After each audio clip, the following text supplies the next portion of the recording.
Okay, so morning. Really very happy to be here again, and I'm Daniel from ZTE, and I would love to share the most exciting, one of the most exciting thing, what is happening, especially in China, that is among the 5GA, low altitude economic, and how that our like ZTE telecommunication infrastructure, provider vendors and operator, how we can benefit from these some new opportunities.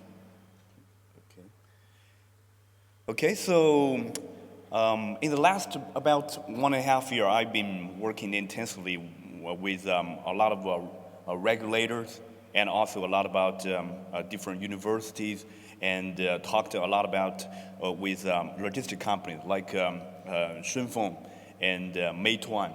They have a lot of those drone applications, especially in Shenzhen and some of the tier one cities.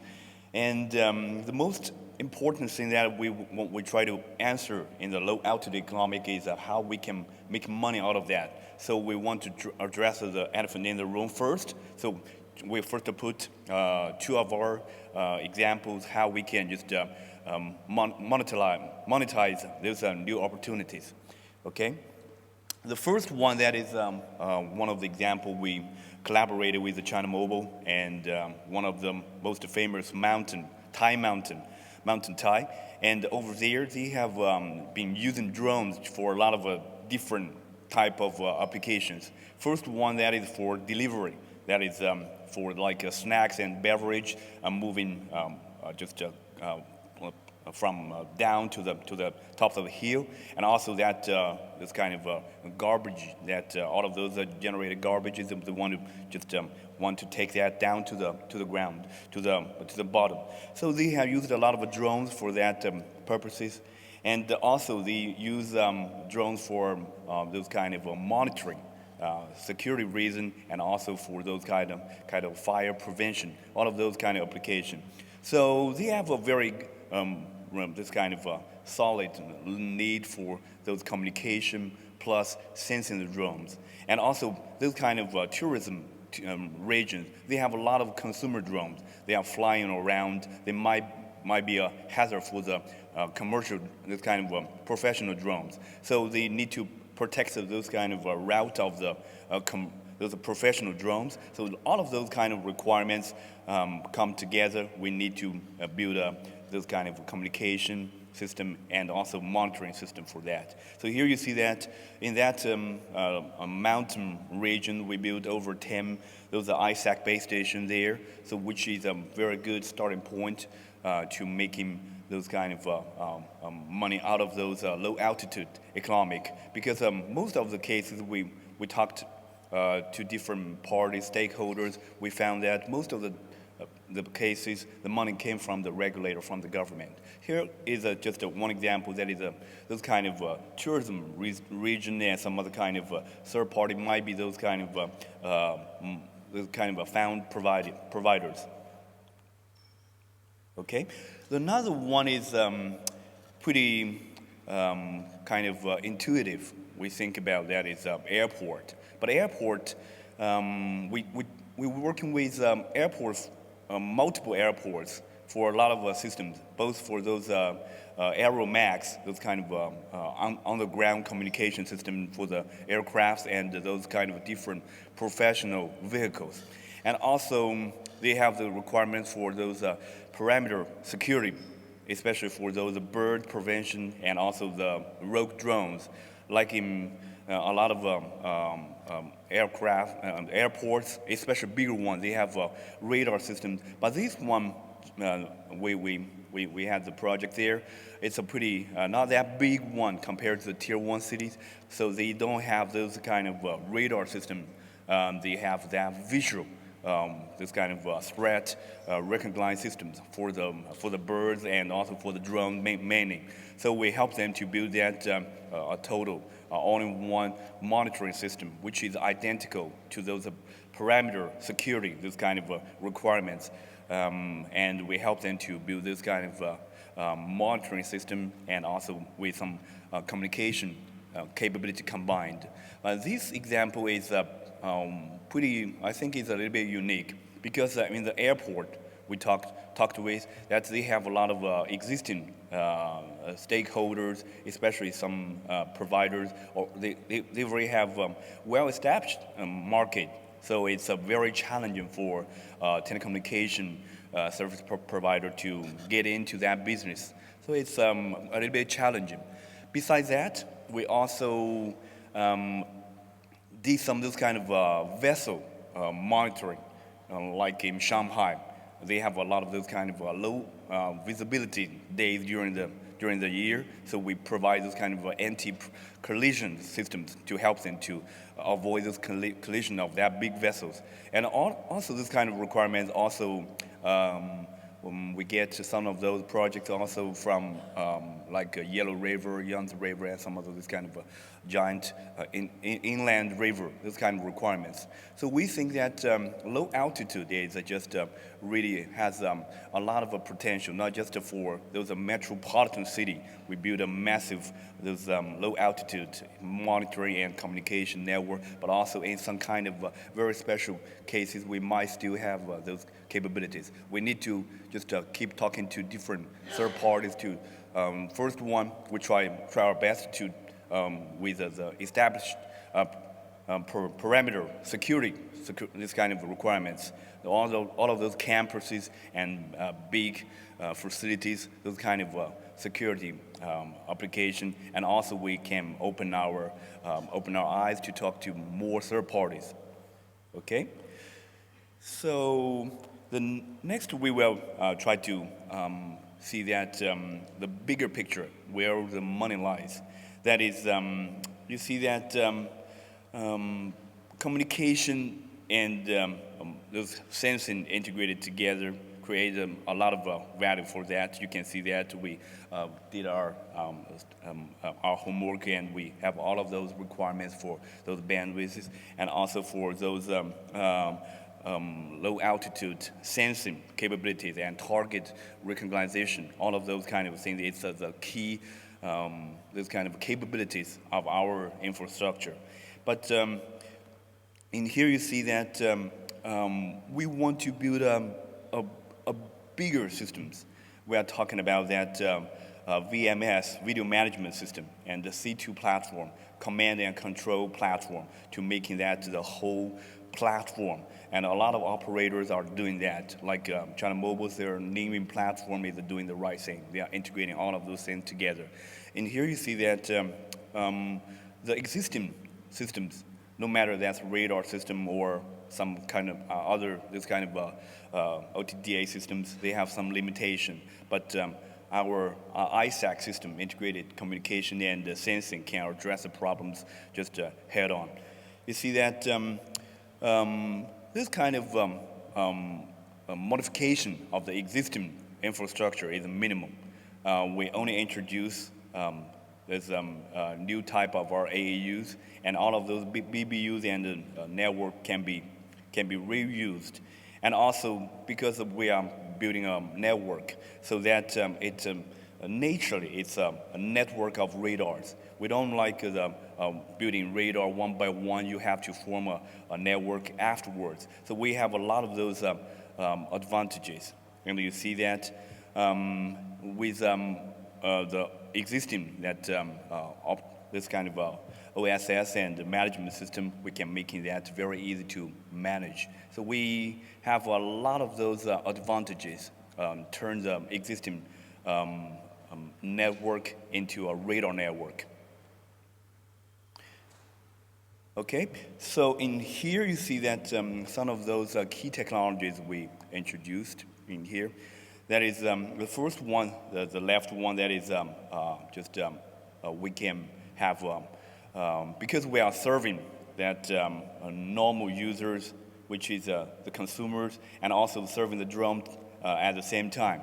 So we did a virtual dual frequency private network, which is we turn that to like 100 megahertz, and we split that into two physics cells, one for that kind of serving for existing that normal consumers, another one for those drones, that kind of applications. And also the right part, we also use that 5QI to identify what kind of different application you are using. The drone you have to be controlled, which is a C2 platform, command and control. And another one is for video downstream. So here you see that we have different multiple, those kind of technologies or the kind of a combination we can recognize what kind of services they are doing, and we can do this configuration, different this kind of scheme to map their requirements. So this is for those kind of service quality, both for those drone and the normal consumer, and also even for drone, we have that C2 channel and also that video stream channel differentiation. And in here you see that this is something that it's a pretty innovative. That is, in the Mobile World Congress, Shanghai, we introduced that the square of DELAA. That is, it's a combination of that using the existing massive MIMO system. We build a network out of the AAUs, and they can form a bigger, massive MIMO by themselves. And the users can have a constant that user experience. You won't have that big drop of those kind of service qualities because of that. So this is the fundamental of that technologies. And we use this technology together with ISAC. We can provide them better those, communication quality, the user experience, especially the drone, that video and the command signal can be more persistent. We're using that to making the ISAC system more capable. It's one kind of a bonus, a new feature added to the existing ISAC technologies. And here it's more about how we make the sensing more accurate and more larger the areas. Because the KPI for the radar system, that is, one is the distance, another one is the angle, the area, how large the area it can sense. So here you see that we introduce that ultra-wide vertical beam width technologies, and we boost all of those antenna elements to all the way to over 700 antenna elements and 128 TR. So here you see that we even did something very, very unique. That is a two-stage phase shifter, which like for the 128, we are using that 6 antenna elements in a row, right? That just has a bigger antenna gain. But we have that 2 of those. We have a second phase of that phase shifter. We can turn that 2 of those 6 antenna elements facing the sky. So boost this kind of vertical angles greatly. So here you see that on the GIF, you can see that that's the result out of that. So which is pretty important feature for that, because we have that tilt angle limitation, and also that vertical angle is pretty critical for low altitude economic. Another one that is on the right, that is it's at the beginning of our ISAC. I've been to the field and I talked to the R&D facilities, our R&D guys, and we're solving the problem together. It's at the beginning of the ISAC. The system is very challenging, dealing with those very close range target, because this is we're like a bat sending signals. It's an echo. If it's very close, the signal bounce back immediately. It's that's kind of the interference so great you cannot recognize the signal out of that. So ZTE found a very smart way to do that. We have that continuous dual waveform. One is a continuous waveform, the other one is a pulsive.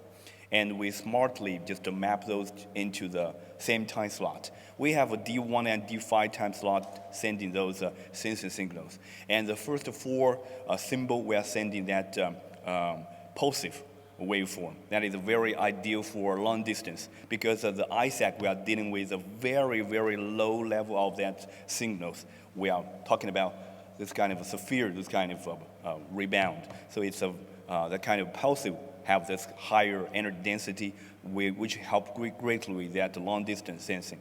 And continuous one, which is using the radar's linear frequency modulation, that the chirp, not chirp sound, that kind of waveform. It's a different waveform too. So that kind of technology combined together can have that kind of both address a problem for that kind of low range and long range sensing.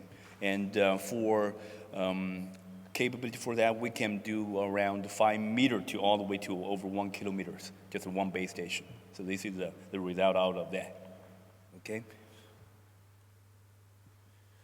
And another one is another new requirements came after the maturity of those low altitude economic. That is, they want to have that kind of bird recognition, especially like in the airport applications. Birds and drones, that you need to distinguish which one is which. They have different those kind of mechanism to deal with that. So here we have that kind of AI engine algorithm to recognize whether it's a bird by the path and by the Doppler effect. The flapping wings of the birds can create a slightly different of that Doppler effect than the drones. And all of those things combined together, we can use an AI to tell which is a bird, whether it's a bird or is a drone. And some very unique case is very interesting. One of those kind of natural this kind of protection regions, they want us to help them to identify which kind of bird that is, and it's very challenging. We failed that task.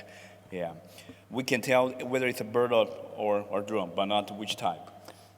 Nowadays, yeah, and also for that unauthorized drone, we have multiple ways to achieve that. First one that is for those kind of ISAC monitoring, and another one is using that package analyze. And we can recognize this kind of drone in this region and the packages, and we can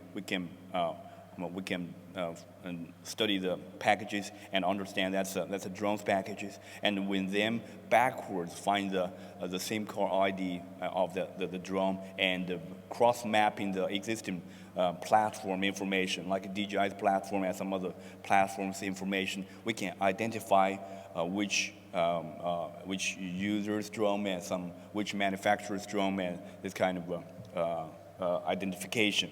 So this one is an example of that. And another one is very essential, that is for those evidence purposes. If we only have the ISAC system, we only know we have a rogue drone in the region, but we don't have the evidence. So we had a lot of those collaboration with camera systems. We are talking about very specialized, ultra high definition those camera systems. They have several type of that. One is that kind of paranormal, that's an ultra high pixel, those camera, and another one is multiple depth of field. For example, that's a street. They have a multiple depth of field, and it's nearly kind of from all the way to the end of the road. They can have a clear picture of all of that. So we are collaborating with all of those major 2 or 3 of those camera provider. We providing the APIs to help them to record the evidence out of those events. Okay, so generally, to wrap it up, you can see that especially in the last 1.5 years, we can see those fast maturity of those low altitude economic. Both for those technology perspective, the system is more capable. Because I was there from the day one, I know exactly what that was like, and nowadays the system is very capable. We have this kind of radar has a lot of those kind of limitation, ambiguity, speed, and blind spot and stuff, and also those kind of different passes. Especially some special circle passes have some limitation. But after all of those hard working of the whole industry, most of those technology barrier has been overcome, but you can see that it's about how we can monetize that and how we can really build a low altitude economic out of that. And I think it's as a vendor and operator, we can work together to build a very great foundation, this kind of a platform and stuff, to let some third parties to dance on the platform. Let's just create value together. And we, as a big infrastructure provider and the platform provider, we provide a very big and open platform, and we make this kind of money in a great scale out of that. Not some small money, but really just a huge potentials. Okay, so that's my sharing. Thank you. Okay, 谢谢丁毅。Thank you. Any question?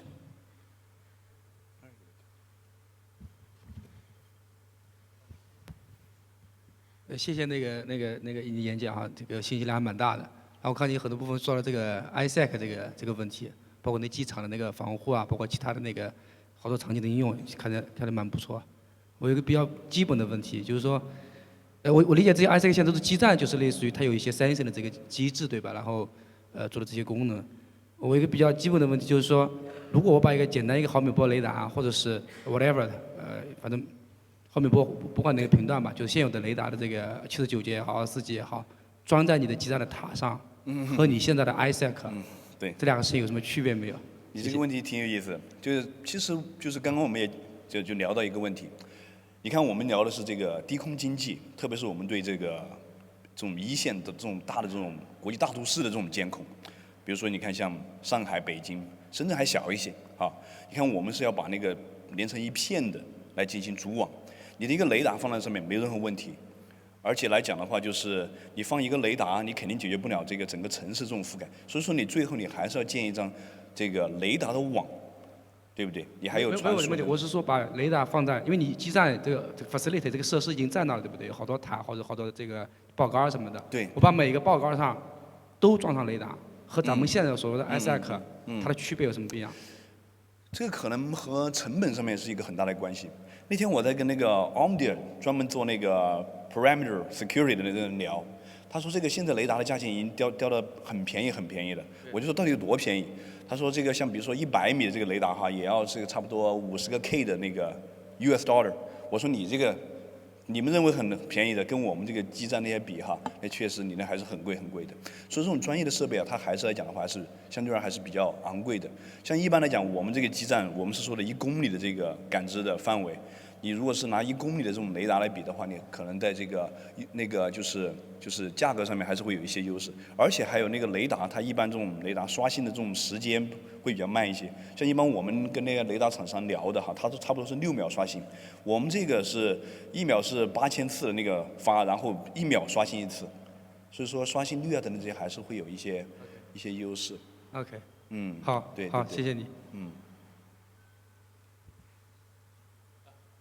Yeah, just a clarification. You said you have a 5 kilometers sensing distance? No. That's about one kilometer. One kilometer per base station. Base station, okay. Yeah. Millimeter wave and 4.9, pretty similar.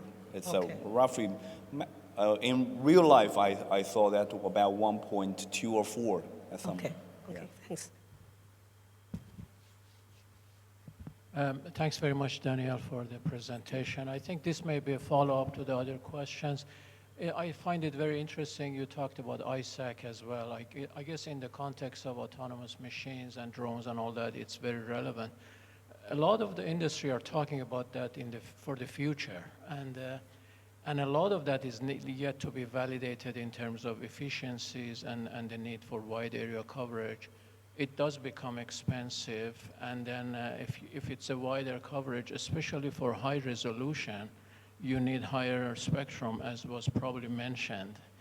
So is this project, and it's very good to have started that, are these pilots and projects that are being worked at, or how close to reality they are? Especially because a lot of people are talking about integrated as beyond 5G. But thank you. Yeah, that's a very, very good question. That's how close that is to reality. That's a very good question, and Because in there it's really a lot of stakeholders there, and you see in order to success for the low altitude economic, we need a very big platform. It's a combination of that communication and the navigation and the control, and also that rogue drone, those kind of maneuver or those kind of mechanism to do that. And a lot of those third party need to be involved, and even for the platform itself is a very big, and and also it's the most costly one, because in one of our projects we see that half of the price goes into the platform. So for those kind of and also it's a very challenging for that is the funding, where the money comes from. Like DHL or Meituan, they don't have the drive to pay for this kind of extra monitoring system. They have their own existing systems. Even one of this kind of logistics company I talked with, they have their own communication network. So it's really depends on the stakeholder, how they negotiate in a bigger picture. Yeah, the government and the regulations, it's more critical. Yeah. Okay, thank you.